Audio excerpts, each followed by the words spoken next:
ডান হাতে হাদিস এটি দলিল। আর এছাড়াও আরো কিছু হাদিস আছে ডান হাতে। আর বাকি তিন মজহাব তাহলে কি থাকলো? হানাফি, মালিকি আর হাম্বলি। এই অধিকাংশ আইম্মায়ে ওলামাদের ফতোয়া হচ্ছে যে বাম হাতে আংটি পরাই হচ্ছে সুন্নাত, মানে উত্তম সুন্নাত, উত্তম। আর ডান হাতে জায়েজ। কথা বুঝতে পেরেছেন? এখন আমরা দুনিয়ার দিক থেকে চিন্তা করি, যদি বাম হাতে আংটি পরেন আর ওইটা আংটি না খুলে যদি আপনি মলমূত্র পরিষ্কার করেন, তো ওতে মলমূত্রের কিছু ময়লা আবর্জনা থেকে যাওয়ার সম্ভাবনা আছে না? নাই? এটা আপনাকে লক্ষ্য রাখতে হবে, কারণ অনেকে এগুলো খেয়াল করবেন না। এই জন্য আমি এটা ভেঙে বলছি, ভেঙে যেতে পারেন। তাহলে খুলেই করেন, আর না হইলে মাঝে মাঝেই পরিষ্কার করেন।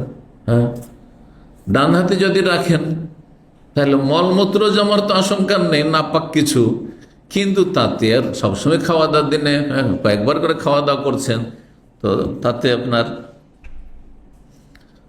খাওয়া দাওয়ার কিছু জুঠা ময়লা তো ঢুকে থাকবে পরিষ্কার না করলে, এটাও আছে।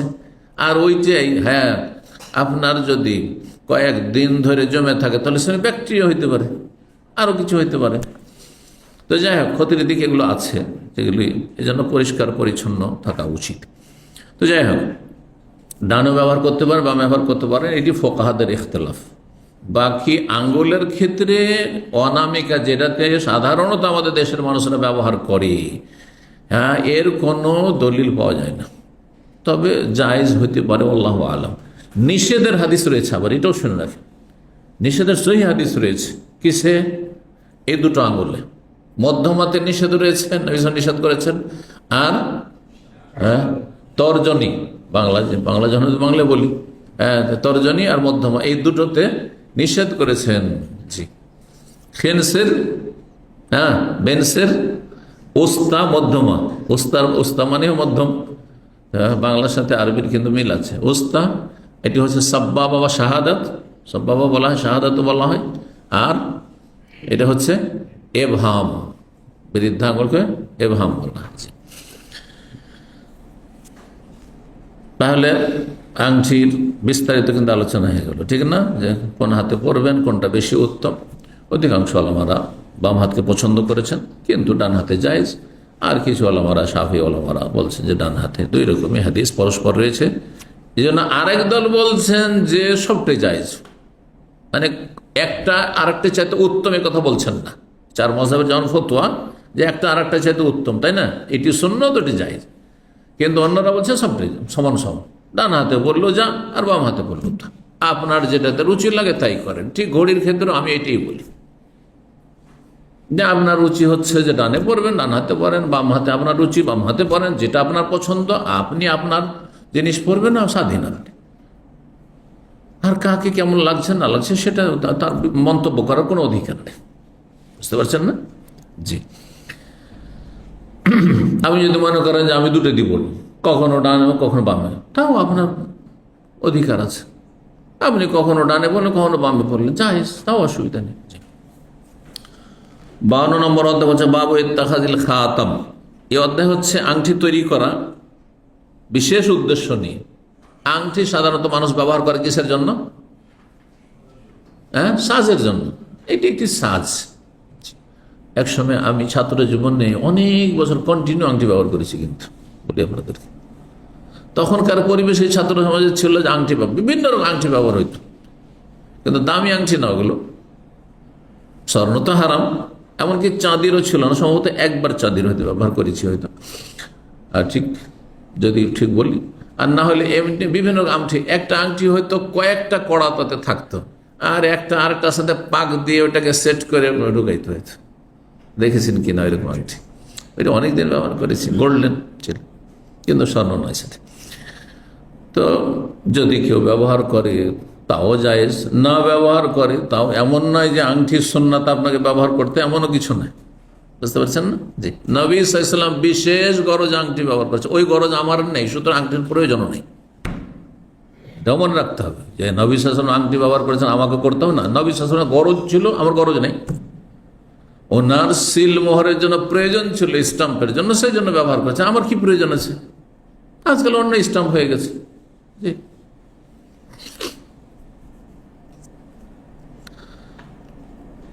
কি জন্য আংটি ব্যবহার করা? লিউখতামা বিহিশ-শাই, কোনো কিছুতে সিলমোহর লাগানোর উদ্দেশ্যে। আও লিউখতামা বিল আহলিল কিতাব, অথবা কাউকে চিঠি লেখার উদ্দেশ্যে, চিঠি লিখতে সিলমোহর মারতে হবে। আহলে কিতাব ইহুদি খ্রিস্টানদেরকে, কারণ তাদের সভ্যতা হচ্ছে যে সিলমোহর ছাড়া এমনি চিঠি গ্রহণযোগ্য নয়। জি, ওগাইর ইত্যাদি ইত্যাদি। 5875 নম্বর হাদিস। হাদিস মানবুস আনাস বিন মালিক রাদিয়াল্লাহু তাআলা আনহু। আজকাল যে কাগজপত্র অ্যাটেস্টেড করতে হয়, বুঝেন কিনা, সত্যায়ন করা। কেন? আপনি বাংলাদেশ থেকে এখানে একটা গ্রাজুয়েশন সার্টিফিকেট শো করবেন, অথবা MBBS আপনি বা ইঞ্জিনিয়ার সার্টিফিকেট শো করবেন। আপনার সার্টিফিকেট সে ইউনিভার্সিটি দিয়েছেন না, জাল সার্টিফিকেট, এর সত্যায়ন হইতে হবে, অ্যাটেস্টেশন হইতে হবে। মদিনা ইউনিভার্সিটি অ্যাডমিশন হয়েছে, আগে খরচ করেছি, অ্যাটেস্টেশন করেছি, তারপর তখন অ্যাপ্লাই হইতো না আমাদের যুগে। ভর্তি হোক আর না হোক, প্রথম কিছু খরচ, তখনকার যুগে 500 টাকা 550 টাকা খরচ করেছে, অথচ অ্যাডমিশন হবে কিনা তাও কিচ্ছু জানা নেই। পরবর্তীকালে একটু শিথিল হয়েছিল বিষয়টা, যে এখন এমনি কাগজ দিয়ে অ্যাপ্লাই করে দিতে পারো, আর তারপরে যখন মঞ্জুরি হয়ে যাবে, অ্যাপ্রুভাল হয়ে যাবে, তখন অ্যাটেস্টেশন করে শো করতে হবে, তাহলে অ্যাডমিশন কমপ্লিট হবে। কিন্তু আমাদের যুগে আগে অ্যাটেস্টেশন করেছি, আর একটি কাগজ না, 4-5টি কাগজ। বার্থ সার্টিফিকেট, তারপর ক্যারেক্টার সার্টিফিকেট, মার্কশিট, আসল সার্টিফিকেট, এগুলো সব অ্যাটেস্টেশন হইতে হয়। এখানে ফ্যামিলি আসার জন্য ম্যারেজ সার্টিফিকেট, ছেলে মেয়ে থাকলে তাদের আপনার বার্থ সার্টিফিকেট, সবগুলো অ্যাটেস্টেশন করতে হবে। অ্যাটেস্টেশন যে আপনার দেশের অফিস করে দিল, তো সেটা আপনার দেশের ধরেন ফরেন মিনিস্ট্রি করে দিল, ফরেন মিনিস্ট্রি তারা সিল স্বাক্ষর চেনে, ওদের এমবিসি, সৌদি দূতাবাস ধরেন, বাংলাদেশে উদাহরণস্বরূপ বলি, যে ওদের কাছে নমুনা আছে যে আপনার ফরেন মিনিস্ট্রির আপনার আপনার যে সিল অথবা সই, ওইটা তাদের জানা আছে যে এইরকম সাইন তাদের কর্মকর্তাদের, এটা আমাদের কাছে নমুনা আছে। আমি এখানে অ্যাটেস্টেশনের জন্য যাবো, এটা হচ্ছে অ্যাটেস্টেশন, তখন সেটা দেখবে, চেক করে, ঠিক আছে, তখন তারা অ্যাটেস্ট করে দেবে যে এতে কি লিখান আছে, এর দায়িত্ব আমাদের নাই, কিন্তু যে এখানে সিল অথবা স্বাক্ষর রয়েছে সেটা সত্যায়ন করছি, এই কথাটি আরবিতে লেখা থাকে। আর তারপরে সৌদি এমবেসির অ্যাটেস্টেশন থাকে। আপনি এখানে যখন যাবেন, এখানকার সার্টিফিকেট আর এখানে যেমন আমাদের ছেলেমেয়েরা লেখাপড়া করেছে, দেশে নিয়ে তো তাই করতে হবে। এখানকার আপনার নিয়ে গিয়ে এখানে আপনার এমবেসি আছে দেশের, সেই দেশের এমবেসির কাছে করাইতে হবে, আর তারপরে তখন দেশে গিয়ে ওর গ্রহণযোগ্যতা হবে, সত্যায়ন করা। তো সত্যায়নের জন্য কি করা হয়, ব্যবহার করা হয়। যে কথা লম্বা না করে দেখেন, নবী সাল্লাল্লাহু আলাইহি সাল্লাম যখন চিঠি লিখতে চাইলেন রোমানদের, রোমান তারা খ্রিস্টান ছিল, আজকালকার রোম ছোট্ট একটা দেশ হয়ে গেছে, কিন্তু তখন পুরা ইউরোপের নাম রোম ছিল। ধরে শুধু ইউরোপ না, বরং সামদেশগুলি রোমদের দখলে ছিল, সামদেশগুলি এই খ্রিস্টানদের দখলে ছিল। তখন বলা হয় নবী সাল্লাল্লাহু আলাইহি ওয়াসাল্লামকে, ইন্নাহু লা ইয়াকরাউ কিতাবাকা, আপনার চিঠি তারা পড়েও দেখবে না, কোনো মূল্যায়ন করে, পড়বেই নাই। ইযা লাম ইয়াকুন মাখতুমান, যদি তাতে মোহরাঙ্কিত না থাকে, সিল মোহর না লাগানো থাকে। ফাত্তাখাযা খাতাম মিন ফিদ্দাতিন, তখন চাঁদের আংটি তৈরি করলেন নবী সাল্লাল্লাহু আলাইহি ওয়াসাল্লাম, নাকশুহু, তাতে মোহরাঙ্কিত যে নকশা করা ছিল মুহাম্মাদুর রাসূলুল্লাহ, ফাকান্নামা আনজুর ইলা বায়াযি ফি ইয়াদিহি, নবী সাল্লাল্লাহু আলাইহি ওয়াসাল্লামের হাতের সেই চাঁদের আংটির শুভ্রতা, বায়াজ শুভ্রতা আমি যেন দেখতে পাচ্ছি, চকচক করছে।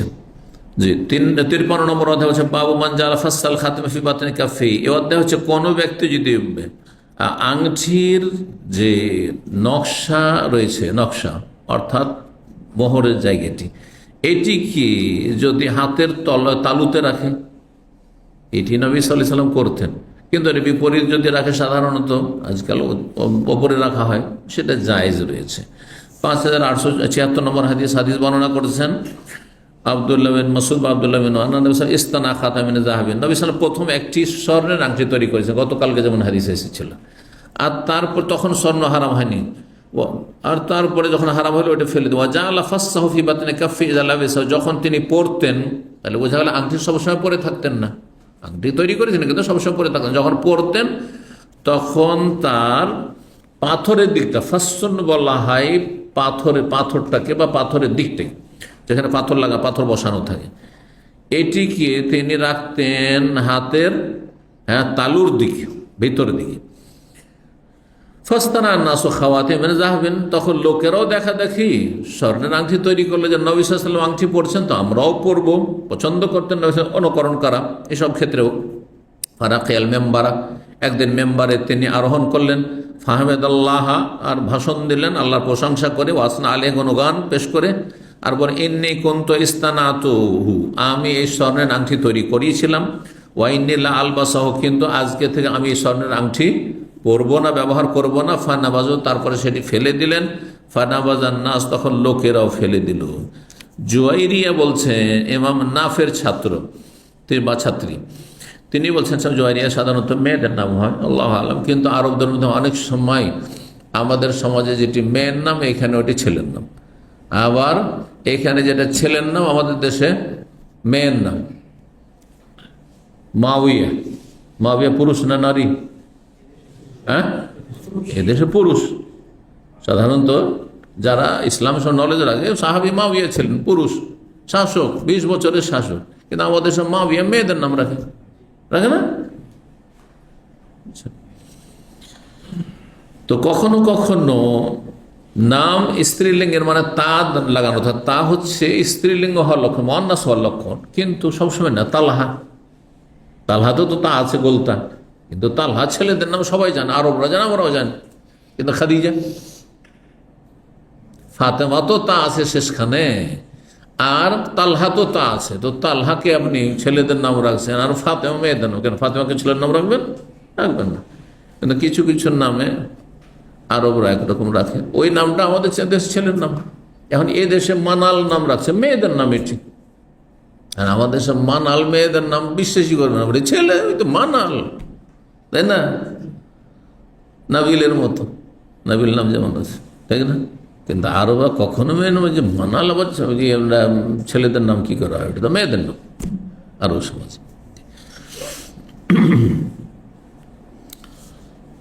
জয়রে বলছেন, ওয়ালা হাসিবহু, আমি ধারণা করি, ইল্লা, কি ধারণা করি, একমাত্র যে কালফিয়া দিলিউম না, নবী সাল্লাল্লাহু আলাইহি ওয়াসাল্লামের ডান হাতে আংটিটি ছিল, আংটিটি ডান হাতে ছিল, এটি দলিল শাফি মাযহাবের। কিন্তু এছাড়া এর বিপরীত বেশ কিছু হাদিস রয়েছে, এর পক্ষেও বেশ কিছু হাদিস রয়েছে, সুতরাং দুটোই জায়েজ, ডান হাতে বাম হাতে দুটোই জায়েজ। 54 নম্বর বাবু কওলিন নবী সাল্লাল্লাহু আলাইহি ওয়াসাল্লাম আলা নকশে খাতামিহি, এই অধ্যায়ে নবী সাল্লাল্লাহু বলেছেন যে নবী সাল্লাল্লাহু আলাইহি ওয়াসাল্লামের আংটির মতো যেন মোহরাঙ্কিত না করা হয়। মানে নবী সাল্লাল্লাহু আলাইহি ওয়াসাল্লামের আংটিতে মুহাম্মদ রাসূলুল্লাহ ছিল, আপনারা কেউ আংটি তৈরি করলে মোহাম্মদ রাসূলুল্লাহ তাতে লিখবেন না। নাহলে ওই আংটিটি কোথাও যদি মাটিতে, ধরেন ধুলো মাটি লেগেছে, হারিয়ে গেছে, মাটিতে পুঁতে গেছে, আর তারপরে কেউ 1400 বছর আগে নবী সাল্লাল্লাহু আলাইহি ওয়াসাল্লাম আংটি পেয়ে গেছে, যদি এখন সিলমোহর ওইভাবে রাখ, নবী সাল্লাল্লাহু আলাইহি ওয়াসাল্লামের জীবদ্দশায় একবার কঠোরভাবে নিষেধ ছিল, কারণ সেই সময় সিলমোহর নকল করা চলবে না, আর নবী সাল্লাল্লাহু আলাইহি ওয়াসাল্লাম সিলমোহর মারছেন ওটাতে চিঠিতে, তাহলে ওই যুগে একেবারে কঠোরভাবে নিষেধ ছিল সাহাবায়ে কেরামদের জন্য। এইরকমের নবী সাল্লাল্লাহু আলাইহি ওয়াসাল্লামের কুনিয়ত দিয়ে ডাকা তখন নিষেধ ছিল, আবুল কাসেম, কিন্তু এখন আবুল কাসেম নাম রাখেন, কুনিয়ত রাখেন, কাসেমের বাপ বলেন, আবুল কাসেম বলেন কাউকে, ছেলের নাম কাসেম আর ও আবুল কাসেম। অত আবুল কাসেম মেলা নাম আছে, ইন্ডিয়া, বাংলাদেশ, পাকিস্তান, আছে না নেই? জায়েজ। কিন্তু নবী সাল্লাল্লাহু আলাইহি ওয়াসাল্লামের জীবদ্দশায় নিষেধ ছিল, তাসাম্মাউ বিইসমি ওয়ালা তাকান্নু বিকুনিয়াতি, আমার নামে নাম রাখতে পারো, মোহাম্মদও রাখতে পারো। মোহাম্মদ নাম রাখতেন সাহাবায়ে কেরামগণ, আবু বকরের ছেলে, ছোট ছেলে না মোহাম্মদ বিন আবি বকর, বুঝছেন না? কিন্তু কুনিয়ত নিষেধ ছিল, কারণ কুনিয়ত দিয়ে ইহুদিরা নবী সাল্লাল্লাহু আলাইহি ওয়াসাল্লাম আবুল কাসেম বলে, যদিও সাহাবায়ে কেরাম আবুল কাসেম বলে ডাকতেন না, বেয়াদবি এটি। নবী সাল্লাল্লাহু আলাইহি ওয়াসাল্লাম আল্লাহ ডাকতে বলেছে ইয়া রাসূলুল্লাহ, ইয়া নবী আল্লাহ, এইভাবে ডাকতে বলেছেন, নাম ধরেও ডাকা যায় ছিল না, আর আবুল কাসেম বলে ডাকাও বেয়াদবি ছিল। কিন্তু কাফেররা আবুল কাসেম বলে ডাকত। এখন যদি অন্য কেউ নিজেকে আবুল কাসেম বলে, আবুল কাসেম, একবার এরকম হয়েছে, নবী সাল্লাল্লাহু আলাইহি ওয়াসাল্লাম যাচ্ছেন রাস্তা দিয়ে, আর একজনকে কেউ ডেকেছে আবুল কাসেম, তার নবী সাল্লাল্লাহু আলাইহি ওয়াসাল্লাম ঘুরে দেখেছেন, তা বলছে লা আনিক, মানে আপনাকে উদ্দেশ্য করে বলেনি, ওই লোককে উদ্দেশ্য করে আবুল কাসেম বলেছে। বিরক্তি করে এটি, তাই না? তো আপনি বিরক্ত করেন নবী সাল্লাল্লাহু আলাইহি ওয়াসাল্লাম। এই জন্য নবী সাল্লাল্লাহু আলাইহি ওয়াসাল্লাম জীবদ্দশায় আবুল কাসেম কুনিয়াত নিষেধ ছিল, আবুল কাসেম উপনাম নিষেধ ছিল। কিন্তু নবী ইন্তেকালের পরে যায়, এখন নামও রাখতে পারেন, কুনিয়াতও রাখতে পারেন, ছেলের নাম কাসেম রাখতে পারেন।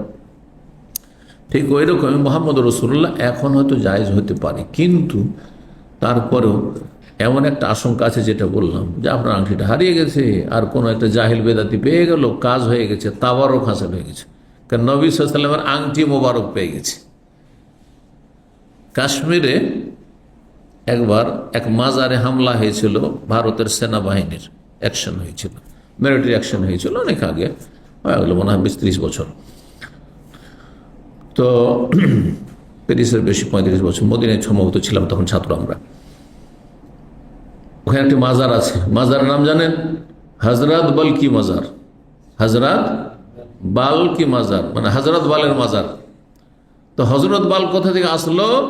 ওদের ধারণা যে ওখানে নবী সাল্লাল্লাহু আলাইহি ওয়াসাল্লামের চুল পৌঁছে গেছে, আর চুলকে উর্দুতে বাল বলা হয়, বুঝতে পারছেন না? আর ওর সাথে হজরত লাগিয়ে দেওয়া হচ্ছে, কারণ নবীর যেহেতু চুল মোবারক, সুতরাং কি লাগিয়ে দেওয়া হচ্ছে? হজরত। আর ওই চুলের নামে ওখানে মাজার তৈরি হয়েছে, আর মাজার পূজা হচ্ছে, আর নাম হচ্ছে হজরত বালের মাজার। জি, জালিয়াতির শেষ নেই। কোথায় নবী সাল্লাল্লাহু আলাইহি ওয়াসাল্লামের চুল? মক্কাতে পাওয়া যায় না, মদিনায় পাওয়া যায় না, দাম্মামে পাওয়া যায় না, রিয়াজে পাওয়া যায় না, জিদ্দায় পাওয়া যায় না, আর কাশ্মীরে পৌঁছে গেল। সমস্ত চুল আর কাপড় চোপড় তুরস্ক আর কাশ্মীর আর ভারত আর বাংলাদেশ, হ্যাঁ, পৌঁছে গেল। কথা বুঝতে পারছেন? বায়েজিদ বোস্তামির মাজার হয়ে গেল গিয়ে। কোথায় ইরানের লোক ছিলেন, আর বায়েজিদ বোস্তামির মাজার হয়ে গেল ওখানে। যে ভুয়া মাজার, কারণ মাজার ব্যবসা, ধর্ম ব্যবসা। একটা কোনো বড় নাম ব্যবহার করে দিলে কাজ হয়ে গেল, বিনা পুঁজির ব্যবসা। মন্ত্রী মিনিস্টার এত ইনকাম করতে পারবে না, তাদেরও তো পাস ফেল আছে। হ্যাঁ, একসময় উপরে উঠে যাচ্ছে, একসময় জুতো খাচ্ছে, বুঝতে পারছেন না? হ্যাঁ, ডিম ছুঁড়ে মারা হচ্ছে। কিন্তু এই ধর্মগুরু বিদাতপন্থী তো তা করা হচ্ছে না, চলতি আছে বিনা পুঁজির ব্যবসা, মাজার ব্যবসা আর পীর মুরিদের ব্যবসা।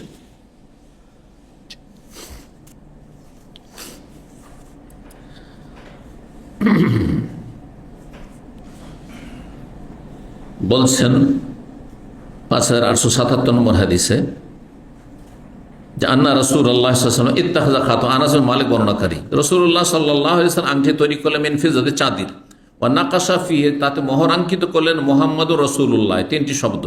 ওয়াকারা বলে ইন্না ইত্তাখাযনা খাতামে ওয়ারাকিন, আমরা চাঁদির আংটি তৈরি করেছি, ওয়া নাকাশতু ফিহি মুহাম্মাদুর রাসূলুল্লাহ ফালা ইয়ানকুশান্না আহাদুন আন নাকশিহি, এইরকম নকশা বা মোহর আঙ্কিত কেউ যেন না করে।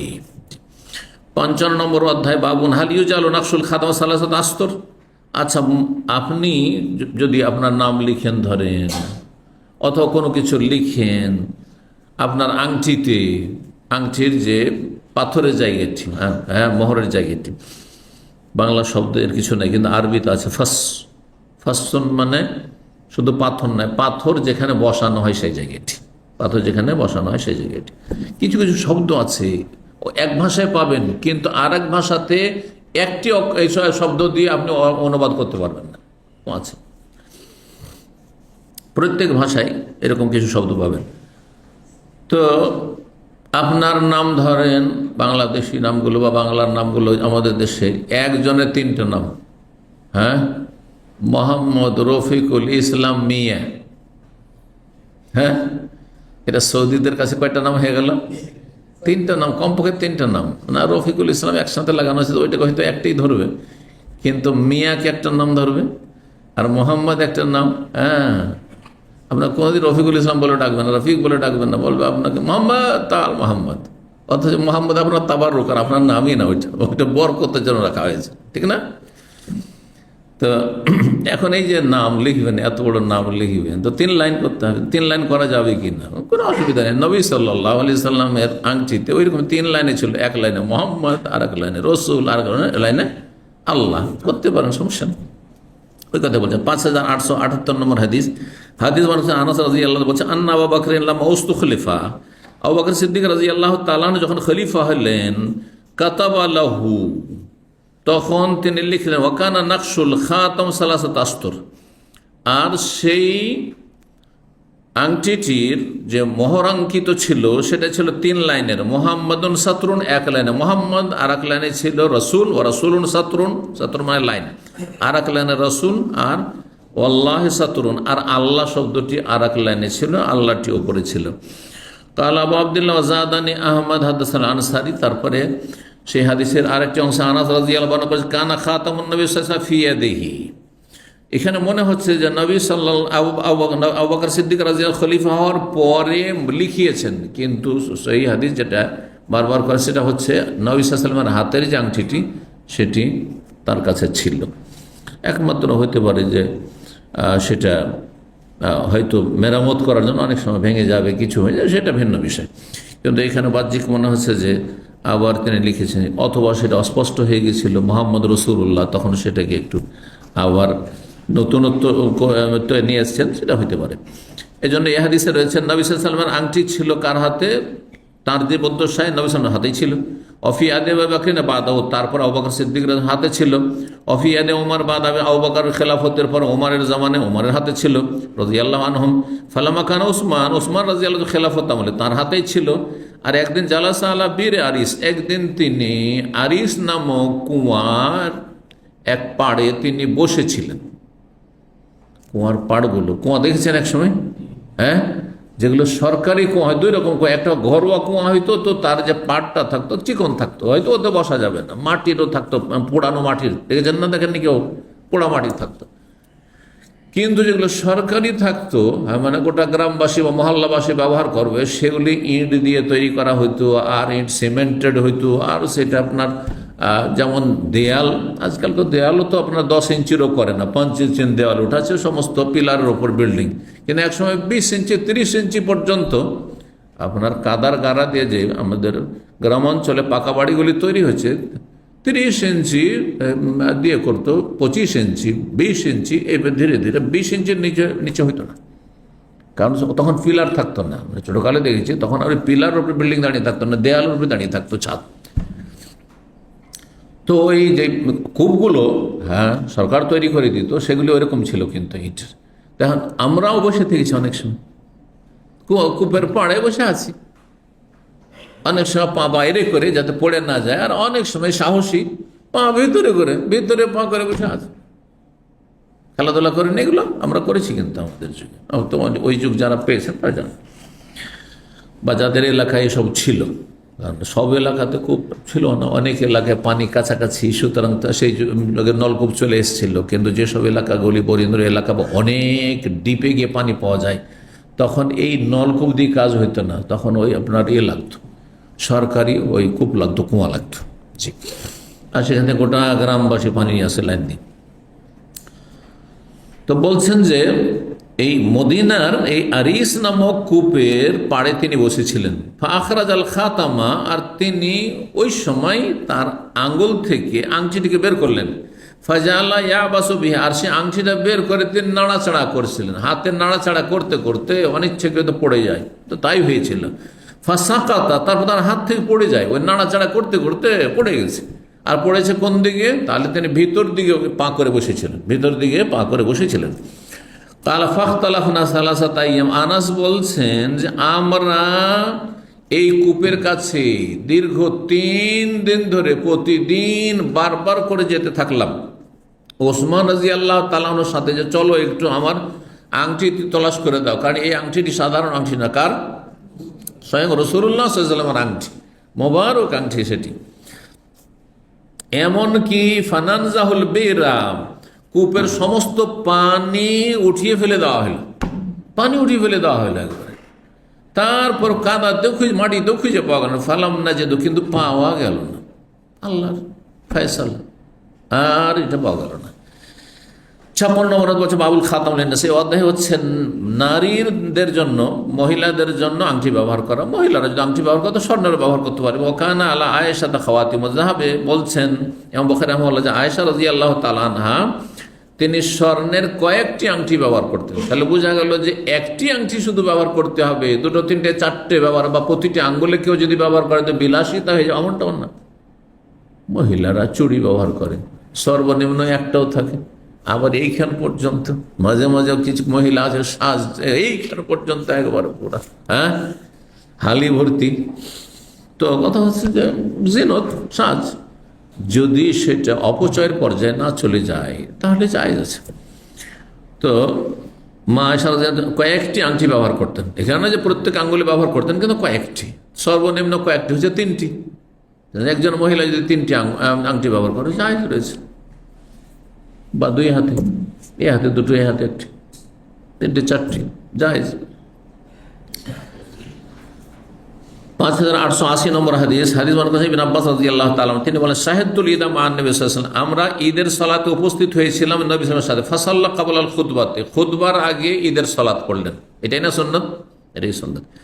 কিন্তু মারওয়ান মদিনা যখন গভর্নর হইলেন এই যে উমাইয়াদের যুগে, আর তাদের জুলম অত্যাচার কারণে এসব জালেম শাসকদের কেউ খুতবা শুনতে চাইতো না।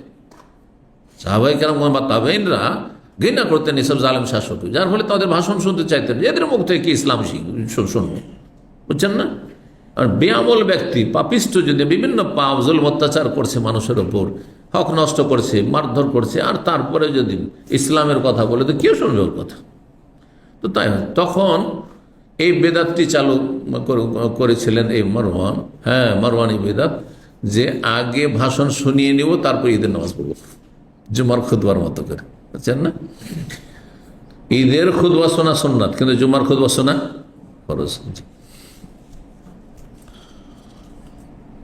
তো বলছেন যে খুতবার আগে সালাত পড়লেন ঈদের। কাল আবু আব্দুল্লাহ, ইমাম বুখারী আবু আব্দুল্লাহ বলেন, ইবনে ওয়াহাব অতিরিক্ত আরো বর্ণনা করেছে ইবনে জুরাইজ থেকে, ফাতান নেসা, ঈদের সালাত শেষ হওয়ার পরে খুতবার সময় বা খুতবা শেষ দিকে নবী সাল্লাল্লাহু আলাইহি সাল্লাম আগে খুতবা দিয়ে দিলেন, তারপরে মহিলা এলাকায় চলে গেলেন। ঈদের খুতবা দুটো দেননি নবী সাল্লাল্লাহু আলাইহি সাল্লাম, কিন্তু খুতবাটা শেষ করার পরে মহিলাদের এলাকায় চলে গেলেন। মহিলারা দূরে এক সাইডে বসেছিল, আর তখন তো এই আপনার সাউন্ড সিস্টেম ছিল না যে আওয়াজ পৌঁছানো যাবে, এই জন্য ওদের স্পেশালি তাদের জন্য কিছু নাসিহা করার জন্য এগিয়ে গেলেন সেখানে। যদি ফিতনার আশঙ্কা না থাকে তাহলে বোঝা গেল যে মহিলাদের মাঝে বক্তব্য করা যাবে, আর সেখানে গিয়ে তাদেরকে উৎসাহিত করলেন দান সাদাকার জন্য, আর কি জাহান্নাম সম্পর্কে সতর্ক করলেন যে অধিকাংশ মহিলারা জাহান্নামে যাবে, জি, তাদের বিভিন্ন ত্রুটির কারণে। মহিলাদের মধ্যে ওই ত্রুটিগুলি বেশি রয়েছে জাহান্নামে যাওয়ার যে কারণগুলি বর্ণনা করেছেন।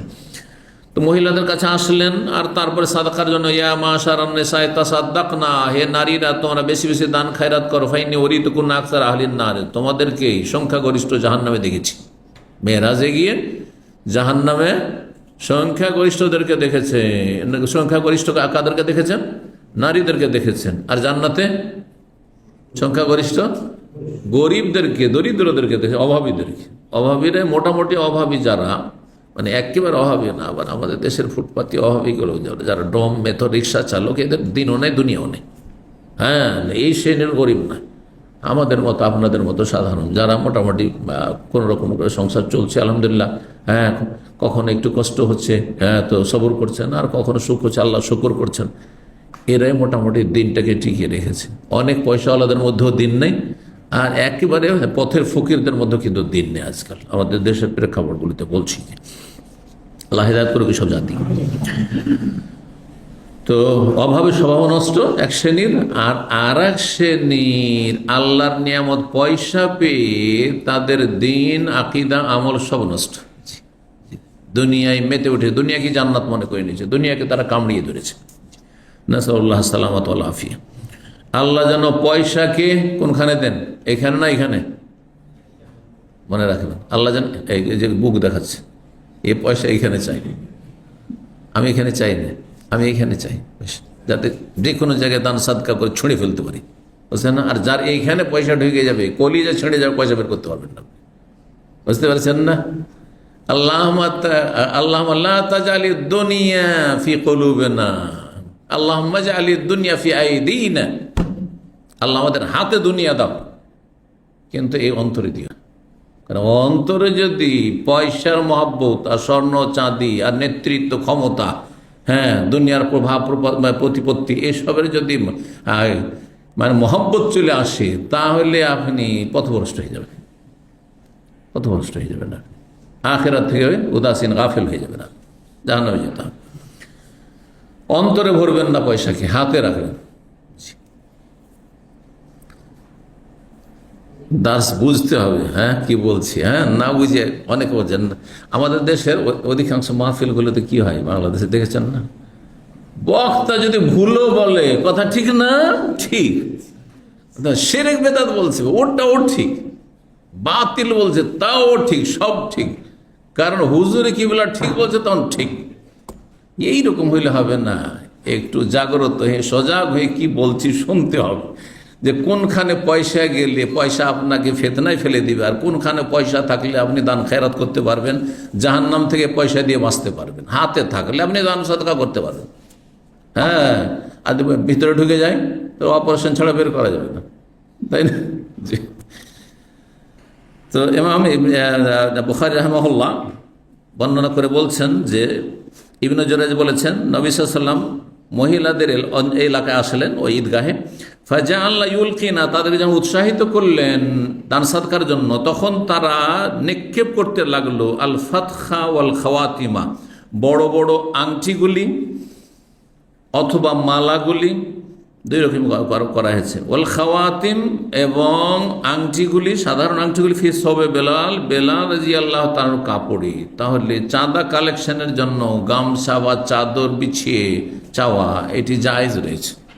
কথা বুঝবেন, আপনার নিজের জন্য না, আমার নিজের জন্য না, আল্লাহর দিনের জন্য, মসজিদের জন্য, মাদ্রাসার জন্য, হ্যাঁ দিনের খেদমতের জন্য, দাওয়াতি কাজের জন্য জায়েজ রয়েছে। বেলাল রাদিয়াল্লাহু তাআলা তা করেছেন। জি, মহিলারা সব গয়না অলংকার কে কান থেকে খুলছে, কে গলা থেকে খুলছে, সব খুলে খুলে খুলে দিচ্ছে, আর তিনি কি করেছেন চাদর লম্বা করে দিয়েছেন। 17 নম্বর অধ্যায় বলছে বাবুল কালায়েদ ওয়া সিখাব লিন-নিসা। এই অধ্যায় হচ্ছে মালা ব্যবহার করা। কালায়েদ কেলাদাতুর বহুবচন, মালা সেটা স্বর্ণ চাঁদের জারি হইতে পারে।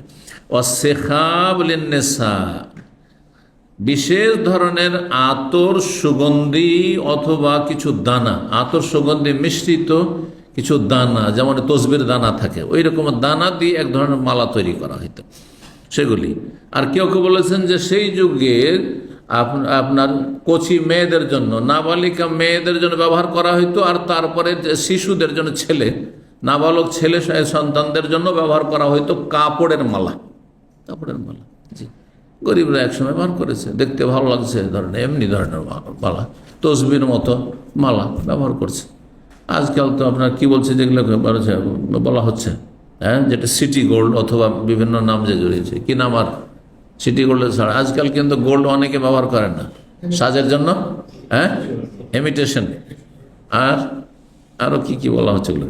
তো যাই হোক, তো ওই রকমই নবী সাল্লাল্লাহু আলাইহি ওয়াসাল্লামের আমলে, হ্যাঁ, বিভিন্ন দানা দিয়ে আর ওই আতর সুগন্ধি, তাতে সেন্ট আসতো, আতর সুগন্ধি মূলক জিনিসগুলো দিয়ে, যেগুলোতে আতর সুগন্ধি হয় সেগুলি দিয়ে এগুলো তৈরি করা হতো, মালাগুলি তৈরি করা হতো।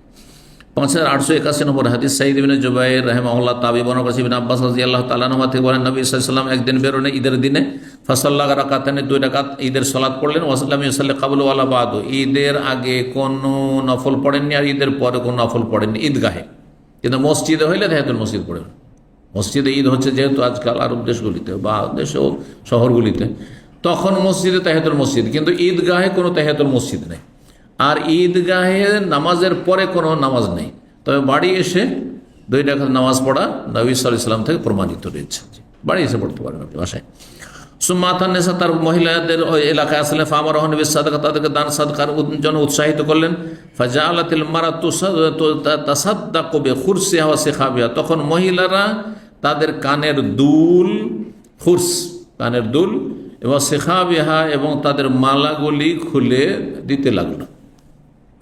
18 নম্বর অধ্যায় বাবু ইস্তেআরাতিল কালায়েদ। এই অধ্যায় হচ্ছে কারো কাছ থেকে মালা ধার নিতে পারবেন কি পারবেন না। গরিব মানুষ আর বিয়ে শাদীতে যাবেন, হ্যাঁ, তো মহিলারা একে অপর থেকে কোনো গয়না, মালা, দুল এসব ধার কর্জা নিতে পারবেন কি পারবেন না, দাও ব্যবহার করে দিয়ে দেব, আছে না নেই আমাদের দেশে? আছে। তো নবী সাল্লাল্লাহু আলাইহি ওয়াসাল্লাম সহোদর উম্মুল মুমিনিন আয়েশা রাদিয়াল্লাহু তার বড় বোন আসমার কাছ থেকে মালা ধার নিয়ে গেছেন, আর রাস্তায় হারিয়ে গেছিল, আর তায়াম্মুমের বিধান নাযিল হয়েছিল, এই হাদিসটি আসছে। এইরকম আমরা ছোটকালে দেখেছি গ্রাম অঞ্চলের যারা গরিব মানুষ আবার কৃষি কাজ করতো, ওদের কাপড় চোপড় থাকতো না, বিয়ে শাদী লেগেছে, বিয়ে শাদীতে যাবে অথবা কারো বিয়ে খেতে যাবে, বিয়ে দাওয়াত খেতে যাবে, তো জামা কাপড় ধার চাইতে আসতো। তো আমরা গ্রামে বাস করলে আলহামদুলিল্লাহ আমার আব্বা যেহেতু ওই কৃষি পেশায় ছিলেন না, ভালো একটা পেশাতে ছিলেন, যার ফলে বাড়িতে কাপড় চোপড় থাকতো। তো আমাদের জামা কাপড়গুলো অনেক বাড়ি থেকে ধার, গরিবের বাড়ি থেকে ধার চাইতে আসতো, নিয়ে গেল একদিনের জন্য, আর তারপরে নিয়ে এসে ধুয়ে টুয়ে দিয়ে দিল বা আমরা ধুয়ে দিল। অনেক সময় ব্যবহারও করতো না। এই দৃশ্যগুলো দেখেছি।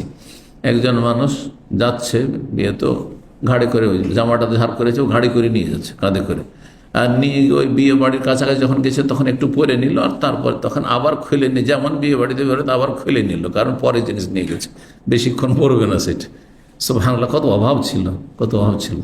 আর আজকাল সেই লোকেরা হ্যাঁ আপনার কত দামি দামি স্মার্টফোন ব্যবহার করছেন, যারা খেতে পেত না, যাদের শরীরে বস্ত্র ছিল না, গেঞ্জি ছিল না, শার্ট আছে তো খালি গায়ে শার্ট, যা একটা গেঞ্জির ব্যবস্থা নেই। যেখানে 4 টাকা 5 টাকা 3 টাকার গেঞ্জি পাওয়া যেত, আমার মনে পড়েছে যে 4 টাকার গেঞ্জি, প্রথম আমি বলেছি 3 টাকা 4 টাকার গেঞ্জি ভিতরে, সেই গেঞ্জিটা অনেক বেতন, একটা শার্ট শুধু, সাত পাঞ্জাবি তো পাঞ্জাবি গেঞ্জি।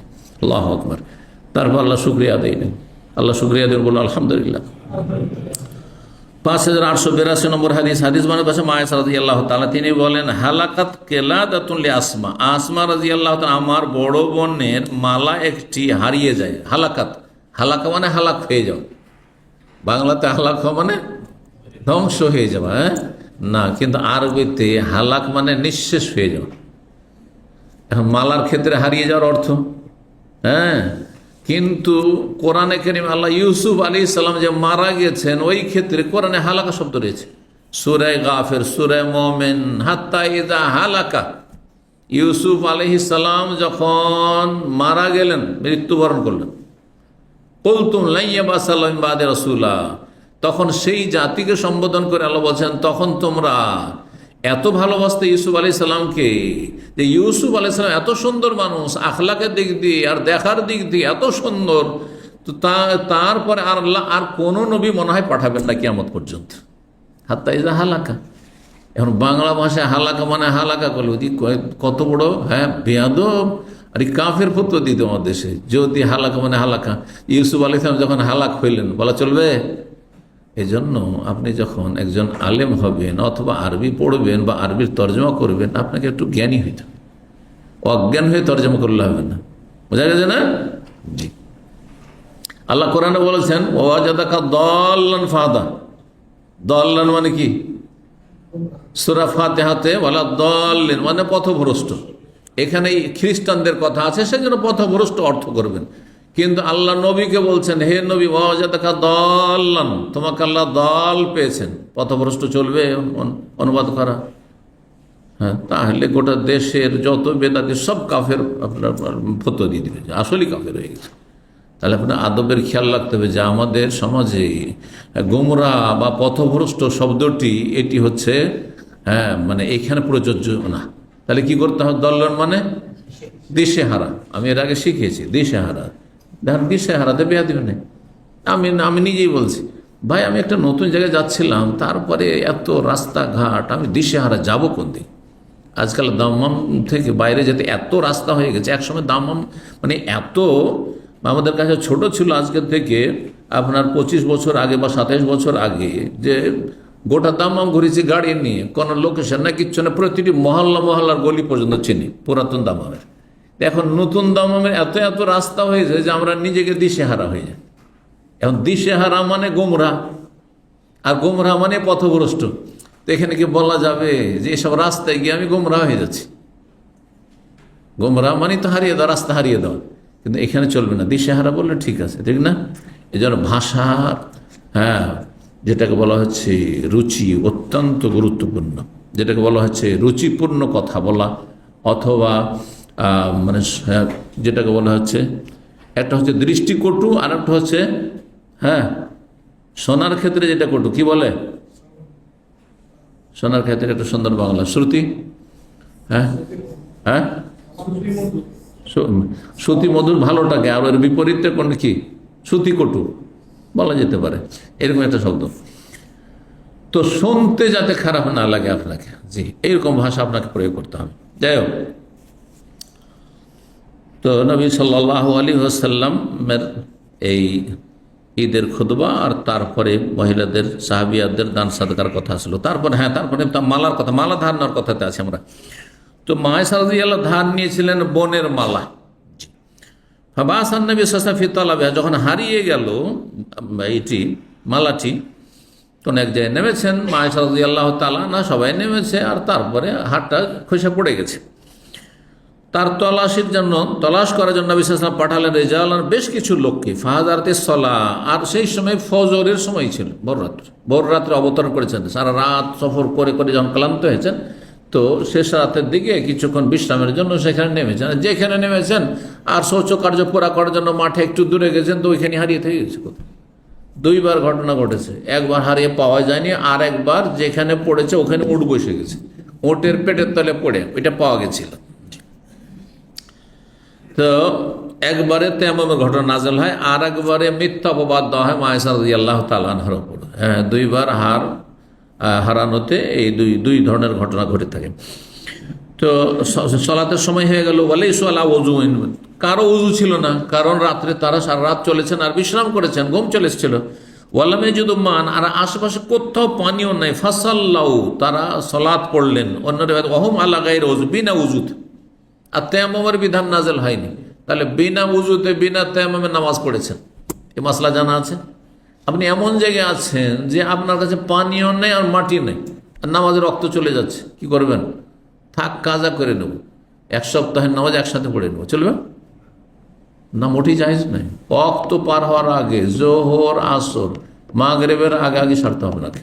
কারণ জোহর আসরকে জমা করা যেতে পারে বিশেষ পরিস্থিতিতে, কিন্তু সূর্য ডুবিয়ে দেবেন আর আসর পড়েন, এটা চলবেন না। প্লেনে থাকেন আর আপনি ট্রেনে থাকেন আর জেলে থাকেন, যেখানে থাকেন, অনেক সময় এমন জায়গায় জেল হাজতে রাখা হয়েছে যে সেখানে পানিও তো নেই, উজু করার, আর মাটিও নেই, নামাজ পড়বেন না? হাসপাতালে বেডে যে স্যালাইন চলছে আর কেউ সার্ভিস দেওয়ার নেই, আপনি নড়তেও পারছেন না, চড়তেও পারছেন না, সেখানে মাটিও নেই আপনার কাছে, তায়াম্মুমের ব্যবস্থা নেই, আপনি আর উজুও করতে পারছেন না, নামাজ পড়বেন না? শুয়ে শুয়ে বিনা উজুতে বিনা তায়াম্মুমে নামাজ পড়তে ওয়াক্ত পার হওয়ার আগে, এটা হচ্ছে ইসলাম। এই মাসলা আমাদের আলেমরা শিখাই নাই। আমরা জানতো আমাদের ওস্তাদের এই ভুলগুলি করতো। ট্রেনে সফর করছে, একদিন, দেড় দিন, 2 দিন পরে সফর করে আসছে কলকাতা থেকে দিল্লি, আর তারপরে সে মাদ্রাসায় এসে ছাত্ররা, আমাদের যুগে এগুলো মাসলা শিখানো হইতো না। এই ভুলগুলি ছিল আমাদের সমাজে, আহলেদিস সমাজেও ছিল। 2 দিনের নামাজ একসাথে কাজা, 10 ওয়াক্ত নামাজ এখন চলছে কাজা, কিসে? ওই যে ট্রেনে পড়িনি, এর অবকাশ আছে? কোনো অবকাশ নেই।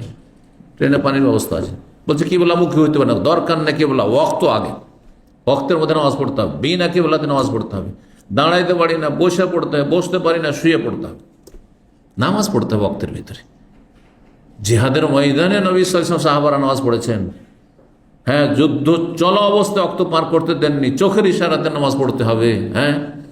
ফাজকুরুল্লাহ কিয়ামান ওয়া কুউদান ওয়া আলা জুনুবিকুম, যে কোনো অবস্থাতে পড়তে বলেছেন আল্লাহ রাব্বুল আলামিন। জি, কোরআনে আয়াত রয়েছে। নামাজের গুরুত্ব আমাদের দেশের মানুষরা বুঝেনি। জি, আল্লাহ যেন বোঝার তৌফিক দান করেন। বিনা উযুতে নামাজ পড়া হয়ে গেছে, তারপরে আয়াত নাযিল ফাযাকারু যালিকা, নবী সাল্লাল্লাহু আলাইহি ওয়াসাল্লামের কাছে নামাজ পড়ে নেওয়ার পর ওয়াক্ত পার হয়ে সূর্য উঠতে যাচ্ছে, নামাজটা পড়ে নিয়েছেন যাতে করে ওয়াক্ত পার না হয়ে যায়। তারপরে যখন অভিযোগ আসলো যে আমরা তো এরকম করে নামাজ পড়লাম, কারণ পানি নাই, কিচ্ছু নেই, উযুও নেই, ফাআনজালাল্লাহু আয়াতাত তায়াম্মুম, তখন তায়াম্মুমের আয়াত বিধান আল্লাহ নাযিল করলেন। মায়েশা রাদিয়াল্লাহু তাআলা আনহা বর্ণনা করছেন, আর যে হাদিসে ইস্তাআরাত মিন আসমা, সেই মালাটি ধার নিয়েছিলেন আসমা রাদিয়াল্লাহু তাআলা আনহার কাছে। 59 নম্বর অধ্যায় বলছেন বাবুল কুরতালিন নিসা, এই অধ্যায় হচ্ছে মহিলাদের কানে দুল ব্যবহার করা জায়েজ। মহিলাদের কানে অলংকার ব্যবহার করা, দুল ব্যবহার করেন, আর অন্য কোনো নামে, মেলাগুলো নাম আছে না, এছাড়া কি আছে? রিং, আর কিছু যেই নামে থাকে না কেন, ঝুমকা, যেই নামে ব্যবহার করে, এক কথায় কানে অলংকার ব্যবহার করা জায়েজ। বাস এত ভারী করবে না যাতে কান ছিঁড়ে যায়, যাতে আপনার ক্ষতি হয়, বা আপনার ওয়াইফের বা আপনার মা বোনের ক্ষতি, এটা করা চলবে না, ব্যবহার করতে পারবেন। নাকের মশলাটা, আরব দেশে আগে নাকে জানতো না, এরা নাকের অলংকার আরব দেশের মহিলারা জানতো না, ইদানিং শুরু হয়েছে। কারণ সোশ্যাল মিডিয়া সারা দুনিয়াকে নিয়ে এসে সামনে পেশ করেছে, গোটা দুনিয়াতে কোনখানে কে ব্যবহার করে। হ্যাঁ, সবচেয়ে বেশি নাকে ব্যবহার করে ভারত, বাংলাদেশ, পাকিস্তানের মহিলারা। কথা বুঝতে পেরেছেন না? তো ওদের দেখা দেখে আজকাল টিভিতে এমন এমন খবর এরা রাখে যে খবর আমরাই রাখি না। হ্যাঁ, আমার মেয়েরা ক্লাস 1-এ ভর্তি হয়েছে আরবি মাদ্রাসা, ওই আলবাদিয়াতে তখন মাদ্রাসা ছিল, প্রাইমারি মাদ্রাসা। তো 2-3টা মেয়ে ক্লাস 1-এ আর 2-এ 1 বছর পর পর পড়ে। ওদেরকে নিয়ে এরা হাসি তামাশা, এদের পিচ্ছি মেয়েরা হাসি তামাশা করে এইভাবে করে। মেয়েরা তো কিছু বোঝে না, কি বুঝবো ওরা? দেশে যায়নি, এখানে জন্ম হয়েছে, এখানে বড় হয়েছে, যায়ও নি, আর গেলেও 10-20 দিনের জন্য গেছে, কিছুই খবর রাখে না। হ্যাঁ, কে কি করে না করে। তো এসে একদিন বলছে যে আবু, আমাদের সবসময় কিছু মেয়ে আছে এইরকম করে। তাই বললাম যে ওরা টিভি দেখে ওই নাপাকিগুলো উঠিয়ে নিয়ে চলে এসছে ভারত থেকে। এই যে হিন্দুরা যে প্রণাম করে এরকম করে, ওইটাই তোমাদেরকে, ওইটা দিয়ে তোমাদের সাথে কি করছে, উপহাস করছে, মস্করা করছে। বুঝতে পারছেন? তো এই হলো অবস্থা। অথচ আমরাই খবর রাখি না এগুলো। বুঝতে পারছেন? আমরাই খবর রাখেন কে কী করছে না করছে। এখন কোথায় গান বাজনা, আর কোথায় আপনার ওই সব নায়ক নায়িকা, গায়ক গায়িকা, ফাজের পাপিষ্টদের নামকে আমরা ঘৃণা করি, তাদেরকেও ঘৃণা করি, শুধু তাদের নাম পর্যন্ত জানি না। কিন্তু অনেকে আছে অন্য ভাষাভাষী, তারা আমাদের যাদের বেশি সব খবর, A to Z খবর রাখে, কারণ ওগুলো নিয়ে তারা মেতে আছে। কিন্তু আমাদের তো ওগুলো নিয়ে আর মাতামাতি নেই, আলহামদুলিল্লাহ রাব্বিল আলামিন। তো হ্যাঁ, নাকে বলছিলাম জায়েজ, ওই যে ফতোয়া দেবে, হ্যাঁ, রাজশাহী, হ্যাঁ, নাকের কে বলবে, কে ফতোয়া দেবে তাহলে? আর কোন মুফতি আছে? এই নাকের এইসব কি বলে এগুলোকে, নাকফুল, আরো কিছু হইতে পারে, মেলা নাকের আলাপ যে ব্যবহার করে। তো জায়েজ নাক ফোড়ানো, কিন্তু নাক ফোড়ানো হচ্ছে মেয়েদের কষ্ট দেওয়া, আর তারপরে এটা হচ্ছে চেহারার বিকৃতি। যে ফুড়ে দিলেন এটা নাকে, জি, কান তো না, একটু ঢাকা থাকছে, কিন্তু নাক, জি হ্যাঁ, ওলামারা বলেছেন জায়েজ আছে। ওলামারা বলেছেন যে এখন এত ব্যাপক হারে এটার ব্যবহার হচ্ছে যে জায়েজ আছে। কিন্তু নবী সাল্লাল্লাহু আলাইহি ওয়াসাল্লামের জামানায় এর কোনো ব্যবহার ছিল না। নাকে কোনো অলংকার ব্যবহার করা হইতো না, নাকে কোনো অলংকার ব্যবহার করা হইতো না। কিন্তু কেউ যদি ব্যবহার করে তো জায়েজ রয়েছে। ইবনে আব্বাস রাদিয়াল্লাহু তাআলা বলেন, আমার হন্না নবী সাল্লাল্লাহু আলাইহি ওয়াসাল্লাম বিসাদাকাতি, নবী সাল্লাল্লাহু আলাইহি ওয়াসাল্লাম নারীদেরকে দান সাদকার জন্য উৎসাহিত করেছেন। ফারাআইতুহুন্না, তারপরে মহিলাদেরকে আমি দেখছি, ইবনে আব্বাস বলছেন, অল্প বয়সী ছিলেন তখন, ইয়াহবিনা ইলা আযানিহিন্না ওয়া হুলুকিহিন্না, তারা তাদের কানের দিকে হাত বাড়াচ্ছিলেন কেউ কেউ, আর কেউ নিজের গলার দিকে হাত বাড়াচ্ছিলেন, আর গলার মালা খুলে আর কানের দুল খুলে খুলে দান সাদকা করছিলেন। তাহলে মহিলাদের গয়না দান সাদকা করায় প্রাচীন যুগ থেকে চলে আসছে। হ্যাঁ, এখন আলহামদুলিল্লাহ আমাদের দেশে ইসলামের খেদমত হয় মহিলাদের এই অলংকারের দান সাদকার মাধ্যমে, বড় ধরনের খেদমত হয়। জাযাহুমুল্লাহ জাযাহুন্নাল্লাহু খাইরা। 5883 নম্বর হাদিস ইবনে আব্বাস রাদিয়াল্লাহু তাআলা আনহু বলছেন, নবী সাল্লাল্লাহু আলাইহি ওয়াসাল্লাম একদিন ঈদের সালাত 2 রাকাত পড়ালেন, তার আগে নামাজ পড়লেন না, পরেও পড়লেন না কোনো নামাজ। সুম্মা আতান নিসা, মহিলাদের কাছে আসলেন, বেলাল ছিলেন সাথে, তাদেরকে দান সাদকা করতে বললেন, এবং মহিলারা তাদের কানের দুল খুলে খুলে দিতে শুরু করলো। 60 নম্বর অধ্যায় বাবু সেখাবিল সিবিয়ান, এই অধ্যায় হচ্ছে কাপড়ের তৈরি মালা, নাবালক শিশুদের জন্য, নাবালক নাবালিকাদের জন্য, ছোটদের জন্য, যে জায়েজ রয়েছে। তো 5884 নম্বর হাদিসে বলছেন আবু হুরায়রা রাদিয়াল্লাহু তাআলা আনহু যে, কুনতু মা রাসূলি ফি সুক মিন আসওয়াকিল মাদিনা, আবু হুরায়রা বলছেন আমি ছিলাম রাসূলুল্লাহর সাথে মদিনার কোনো একটি বাজারে, সেটি ছিল কাইনুকা বংশ ইহুদিদের, তাদের বাজার। এই বাজারটি ছিল স্বর্ণের বাজার, অলংকারের বাজার, কারণ এরা স্বর্ণকার ছিল পেশাগত। এই ইহুদি গোত্রটি আপনার ছিল, স্বর্ণকার ছিল। তো বলছেন যে ফানসারাফা, তারপরে সেখান থেকে নবী সাল্লাল্লাহু আলাইহি ওয়াসাল্লাম ফিরে আসে। ফানসারাফ, তো আমিও তার সাথে ফিরে আসলাম। ফাকালা, এসে বলছেন, আইনা লোকা, শিশুটি কোথায়? লোকা যেমন বাংলাদেশে বলছে এই পিচ্চিটি কোথায়, হ্যাঁ, এই পোলা কোথায় রে, হ্যাঁ। তো লোকা মানে পোলা, লোকা মানে কি পোলা। লোকার আর একটি অর্থ হয়, নবী সাল্লাল্লাহু আলাইহি ওয়াসাল্লাম ভবিষ্যৎবাণী করেছে, এমন একটা যুগ আসবে যখন লোকা বিন লোকা কি হবে, দেশের শাসক হবে। লোকাবেন লোকা, সে নিজেও লোকা আর তার বাপও লোকা। লোকাবেন লোকা শাসক হবে, মানে একজন ওস্তাদ আমাদের ছাত্র জীবনে এর অর্থ করেছিলেন বোকার বেটা বোকা। তার যুক্তি করেছেন লোকার মানে বোকা, লোকার মানে কি বোকা, মানে বোকার বেটা বোকা, ও মূর্খ আর ছেলেও মূর্খ, রাজাও মূর্খ বা রাষ্ট্রপতি প্রধানমন্ত্রীও মূর্খ, বাপও মূর্খ, মূর্খের বেটা মূর্খ নেতা। এটা কিয়ামতের লক্ষণ, কিয়ামতের লক্ষণ নবী সাল্লাল্লাহু আলাইহি ওয়াসাল্লাম ভবিষ্যৎবাণী করেছেন। জি, বাপও পাপিষ্ঠ ছিল, ছেলেও পাপিষ্ঠ। যেন বাশার আর বাশারের বাপ, হাফেজুল কালব, হাফেজুল আসাদ বলবেন না, সিংহ হাফেজুল কালব, কুকুরের হেফাজতকারী, দুটোই কাফের। দাদা বুঝতে পারছেন, দুটোই ইসলামের বড় শত্রু, দুটো আহলে সুন্নাতের শত্রু, দুটো মুসলিম জাতির শত্রু। দেশ এবং জাতিকে একবারে নাস্তিকতায় ডুবিয়ে দিয়েছে, কুফরিতে ডুবিয়ে দিয়েছে এই জালিমগুলো। আর কত লক্ষ লক্ষ নিরীহ নর নারীকে খুন করেছে এবং জেলে ঢুকিয়ে তাদের এমন অমানবিক কষ্ট দিয়েছে যা অকল্পনীয় মানুষের জন্য। লানাতুল্লাহ আলাইহিম আজমাইন, আল্লাহ লানত তাদের উপর। জি, তো এরা হচ্ছে ওই লোকাবিন লোকা, কথা বুঝতে পারছেন? নাবালকের সন্তান নাবালক আর দেশের রাষ্ট্রনায়ক হয়েছে, কিয়ামতের লক্ষণ এগুলি। জালেম শাসক, যেমন ছিল তার বাপ 14 গোষ্ঠী, তেমন এইসব শাসকগুলি। নাসাউল্লাহ সালামাত ওয়াল আফিয়া। তো লোকা মানে শিশু, এখানে আইনা লোকা, ছেলেটি কোথায় বা পোলা কোথায়? লোকা সালাসান 3 বার করে বলছেন নবী সাল্লাল্লাহু আলাইহি ওয়াসাল্লাম, ওদু আল হাসান বিন আলী, হাসান বিন আলীর নাতিকে পোলা কোথায়? বাড়িতে ঢুকছেন আর আপনার আদরের কোনো একটা ছোট বাচ্চা আছে, তো প্রথম গিয়ে উকি তো তলাশ করবেন, ঠিক কিনা? আপনি নানা হন আর দাদা হন আর বাবা হন।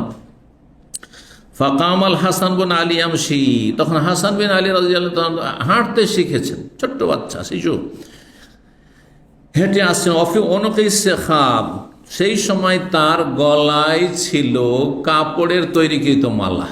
জি, ছেলে সন্তান, কোনো স্বর্ণের মালা ছিল না। ফাকাল নবী সাল্লাল্লাহু আলাইহি ওয়াসাল্লাম, আর তাতে কিছু দানা ছিল, সুতা বা কাপড়, আর তাতে টেনা, আর তাতে পেঁচানো আছে, আর তাতে কি আছে আপনার ওই তসবির দানার মতো, এই দানাগুলি আছে। নবী সাল্লাল্লাহু আলাইহি ওয়াসাল্লাম বললেন বেয়াদি হাকাজা, এই হাত দিয়ে, মানে হাত দিয়ে এগিয়ে ধরতে গেলেন। যখন কোনো বাচ্চাকে ধরতে যাবেন আর বাচ্চা এখন হাঁটতে শিখেছে, বাচ্চা কি করে? ও কিন্তু হাত বাড়ায় আপনার দিকে, হাত বাড়ায়, ঠিক ওই দৃশ্য। নবী সাল্লাল্লাহু আলাইহি ওয়াসাল্লাম যখন হাত বাড়িয়েছেন তার দিকে, ফাকাল আল হাসান ও বেয়াদি হাকাজা, হাসানও এরকম করছে, কোলে আসার জন্য।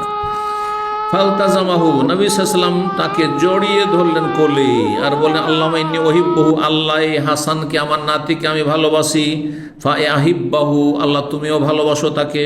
ওয়া আহিব্বা মান ইউহিব্বু, আর যে হাসানকে ভালোবাসে তাকেও তুমি ভালোবাসো। রাদিয়াল্লাহু তাআলা আনহু। সুতরাং আমরা আল্লাহকে ভালোবাসি, তার রাসূলকে ভালোবাসি, এবং নবী সাল্লাল্লাহু আলাইহি ওয়াসাল্লামের আলে বায়তে, বংশ এবং আত্মীয় স্বজন যারা মুমিন মুসলিম তাদেরকে ভালোবাসি, সাহাবায়ে কেরামকে ভালোবাসি, আল্লাহর নেক বান্দাদেরকে ভালোবাসি, হাসানকে ভালোবাসি, আলীকে ভালোবাসি। জি, কিন্তু কাফেরকে ভালোবাসা চলবে? নবী সাল্লাল্লাহু আলাইহি ওয়াসাল্লামের চাচা আলীর বাবা আবু তালেব ভালোবাসা চলবে? জায়েজ নাই। এটা হচ্ছে ইমানি ভ্রাতৃত্ব, এটা হচ্ছে ইসলামী ভ্রাতৃত্ব। কেউ যদি নবী সাল্লাল্লাহু আলাইহি ওয়াসাল্লামের প্রিয়জনকে ভালোবাসে, আল্লাহ তাকে ভালোবাসে। আহিব্বা মান আহিব্বা, নবী সাল্লাল্লাহু আলাইহি ওয়াসাল্লাম, আল্লাহ যে ভালোবাসবে হাসানকে তাকেও তুমি ভালোবাসো। তো হাসান রাদিয়াল্লাহু তাআলা যারা বিষ খাইয়ে শহীদ করেছে তাদেরকে আল্লাহ ভালোবাসেন নাই? সব জালেমকে, ইরাকিদেরকে, ওই জালেমগুলোকে, আর ওদের যারা সমর্থক ছিল। সুতরাং তাদের উপর আল্লাহর গজব রয়েছে, ক্রোধ রয়েছে। আবু রাদিয়াল্লাহু তাআলা বলেন, ফামা কানা আহাদুন আহাব্বা ইলাইহি মিনাল হাসান আলী, হাসান বিন আলী রাদিয়াল্লাহু তাআলা চাইতে বেশি ভালোবাসার পাত্র আমার কাছে আর কেউ ছিল না। বাদা মা কালা রাসূলুল্লাহ সাল্লাল্লাহু আলাইহি ওয়াসাল্লাম, মা কা রাসূলুল্লাহ সাল্লাল্লাহু আলাইহি ওয়াসাল্লামের এই হাদিসটি বলার পরে, যখন শুনতে পেলাম যে নবী সাল্লাল্লাহু আলাইহি ওয়াসাল্লাম দোয়া দিয়েছেন, আল্লাহ আমি একে ভালোবাসি, তুমিও ভালোবাসো, এবং যে হাসানকে ভালোবাসবে তাকে তুমি ভালোবাসো, সেই দিন থেকে সবচেয়ে বেশি ভালোবাসি কাকে? আমি এই হাসানকে। কেন? আমি রাসূলুল্লাহর ভালোবাসা পাবো আর আল্লাহর ভালোবাসা পাবো।